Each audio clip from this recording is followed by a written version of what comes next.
The Makabayan Bloc is filing a separate impeachment complaint against President Bongbong Marcos. Let's talk about this with Kabataan Party List Representative Rene Co.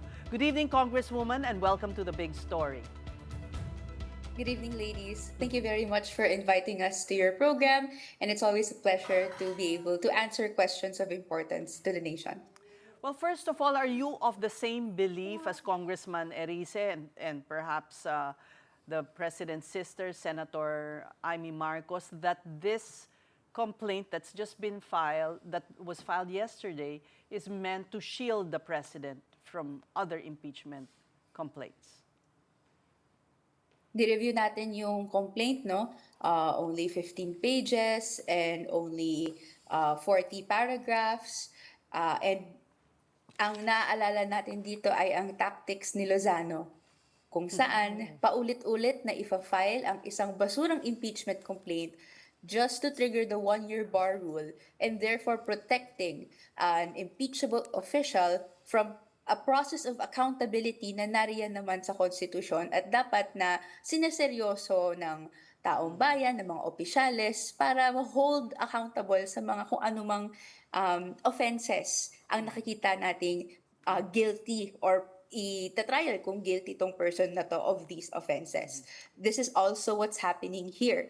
So hindi na to bagong tactic, pero nire-affirm lang natin sa atin, no, na like how in the last year President Marcos Jr. and his administration ran from accountability, exploited loopholes in laws to be able to continue business as normal, as if hindi may isang malaking corruption scandal wrecking it, no.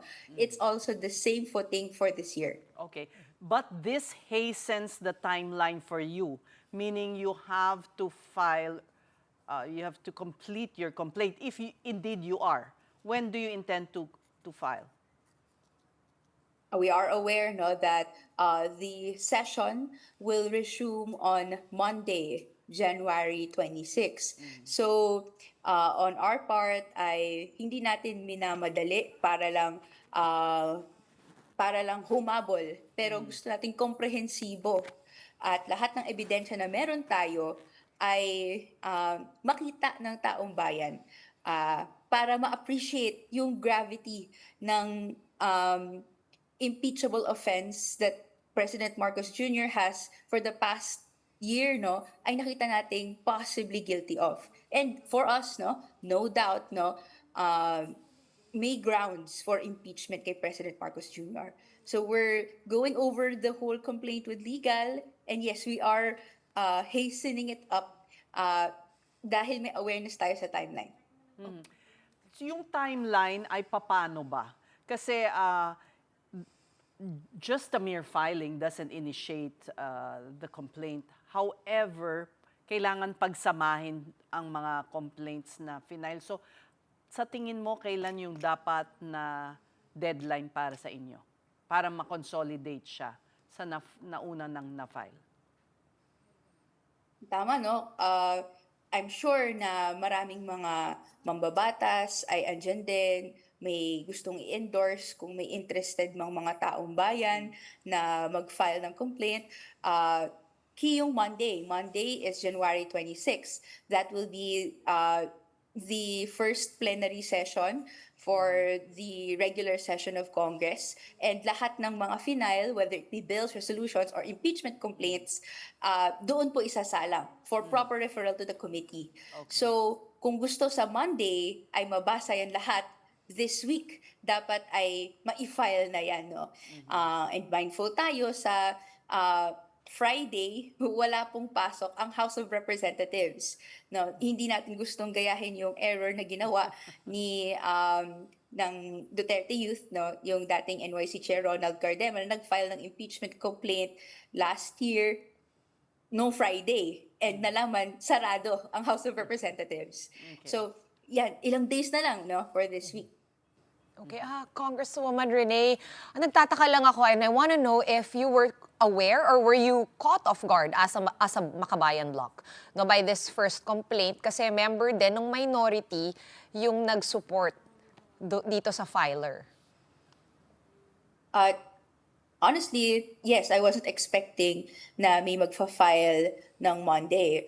And Congressman Jet Nisay has not been previously, hindi kami nag-usap tungkol sa mga gantong issues. But in hindsight, no, this is a tactic that's been undertaken by past administrations, no? This happened during President Gloria Macapagal Arroyo's term, kay Aquino. It should be no surprise that President Marcos Jr. will also similarly undertake such tactic. Kahit siya man ay mag-deny ng ganito, clear sa picture na pinipaint nito na this complaint will not fly, no? Puro news articles, as Rep. Egay Erice said, and hindi nagpe-paint ng a comprehensive picture ng bakit mabigat yung paratang kay President Marcos Jr. na yung negligence, and hindi lang negligence, no, yung pagpirma ng budget, and even, no, different allegations to, pagsabi na involved si President Marcos Jr. personally sa pagkuha ng pondo, no, pagkuha ng kickbacks, commitments from the budget, no, and its process. Meron tayong ebidensya dyan. Senate Blue Ribbon hearing, testimonies, yung mga iba't ibang nasiwalat natin over the course of the 2026 budget deliberations, deserve po ng taong bayan na maitagpito into a story that we can appreciate na kung gaano kabigat yung impeachable offense na to. So either way, no, this first filing has forced your hand to file in very quick time. But I wanted to ask Congresswoman, are you at liberty to share, no? How many grounds are you planning to put in your complaint, and what can you tell us about these grounds? I guess medyo binigyan mo na kami ng teaser. Yes, yung teaser na lang. I'd just like to i-open it up, no? This is something that we've already explored and even shared with the public, no?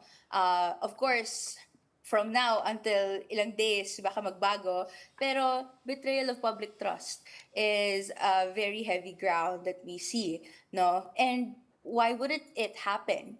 No, when left and right, may promises si President Marcos Jr. from the past year na hindi naman natin nakitang mag-come into fruition.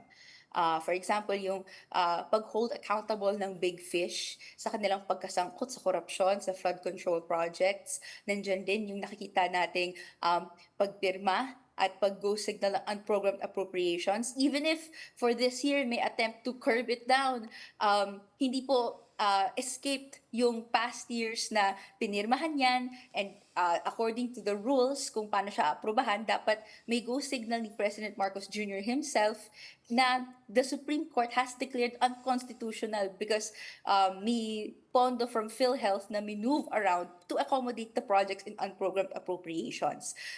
All the mishandling of the budget and yung nakikita nating systematic na paraan para makurakot yung pera ng taong bayan, these will be expounded further in particular provisions and arguments in the impeachment complaint. And of course, no, bilang Makabayan block representatives, we're ready to endorse, we're working with yung iba't ibang interested to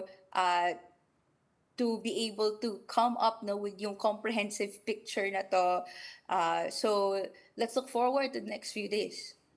Well, Congresswoman, from the President, let's go to the second highest official in the land. In less than 3 weeks, maglalapse na po itong 1-year ban on filing an impeachment complaint against the Vice President Sara Duterte. Ano na po ang latest pagdating po sa pag-prepare ng impeachment complaint laban sa VP? And similarly, we will be sa mga groups na lumapit sa amin, no, mag-endorse ng impeachment complaint. Inaasahan natin na merong mabubuo ulit because hindi naman po nagbago yung circumstances. Now, the grounds for impeachment or the acts that we can see constitute as impeachable offenses are there. And in fact, no, dumagdag nga yung mga grounds. Nakita natin na the testimony of Madriaga paints a picture kung paano ba exactly nag-move ng funds na to, sino yung involved dito. And if we compare it to law, no, makikita natin na hindi naman authorized yung mga taong gumalaw ng pondo na to na gawin yun. So, up until now, we don't know where the 125 million pesos confidential and intelligence funds are, no? And any attempt to know kung asan siya is met with stonewalling, is met with pag-aasta na kayang sagutin, but at the end of the day ay hindi naman po malawig at hindi sumasailalim sa oath of office para sagutin ito. These still exist, much like the case with President Marcos Jr.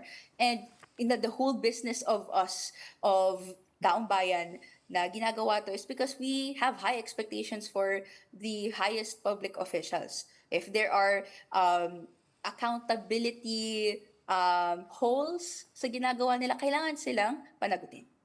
Pero actually, yung tinanong din si Vice President Sara Duterte tungkol dito sa possible na isa pang impeachment complaint, ang naging sagot niya, Congresswoman, is that gagamitin lang ito bilang fundraising scheme ng mga kongresista. Sabi niya, it's all about the money. Ano pong reaction niyo doon? Well, I take great exception sa sinabi ni VP Sara. Yung ginagawa ng kabataan, yung ginagawa ng mga marginalized sectors to hold accountable our public officials, hindi po yun para sa pera, no? Para po sa kinabukasan namin. Hindi pwedeng mag-stand na merong mga public officials na putyo-putyo lang ang treatment sa pera. At kung tinatanong kung saan nagasta, ay iiwas, no? Walang paghabol sa pera na yun. Ang hinahabol namin, kung may pera kaming nilabas, pera ng taxpayers kami, taxpayers tayo, dapat gamitin ng maayos. Dapat gamitin sa batayang serbisyong panlipunan, sa pag-improve ng education system, healthcare system, at hindi yung pagpapataba ng sariling bulsa or pag-bankroll ng isang electoral campaign, which is what usually happens, no? So, para sa amin, no, nandito kami on the basis of principle. Nandito kami sa basis of paniniwala. Anong dapat? This may be a historic first kung saan both top officials of government will be facing impeachment complaints. So ano sa tingin mong mangyayari na dala-dalawa ang ihaharap dito sa Justice Committee at sino ang uunahin, ano ang nakikita mong scenario dito? Well, I assume that wala namang pumipigil na sabay i-deliberate ito ng Justice Committee. Siguro, dahil may na-file ng nauna against President Marcos Jr., may mapapwersa talagang kamay na unahin or at least unang mariread at unang masasalang into deliberations yung kay President Marcos Jr. But again, walang pumipigil na sabay sila, and I think that would be very interesting. If ever, no, may expose kung how far the rot of traditional politics looks like in our society today, and how urgent the clamor for the alternative is to the people. So for us, no, those na katuwang ang mga organisasyon sa on the ground that campaigns for changes, opportune time ito para ipakita na tayo naman dapat ang nagli-lead, ang nagsasalita, dahil yung mga paulit-ulit nang napapasok dyan sa kapangyarihan, pansariling interes na lang ang inuuna nila. Paulit-ulit na lang. Hindi na pwedeng ganon. Maraming salamat sa iyong panahon, Kabataan Party List Representative Rene Co.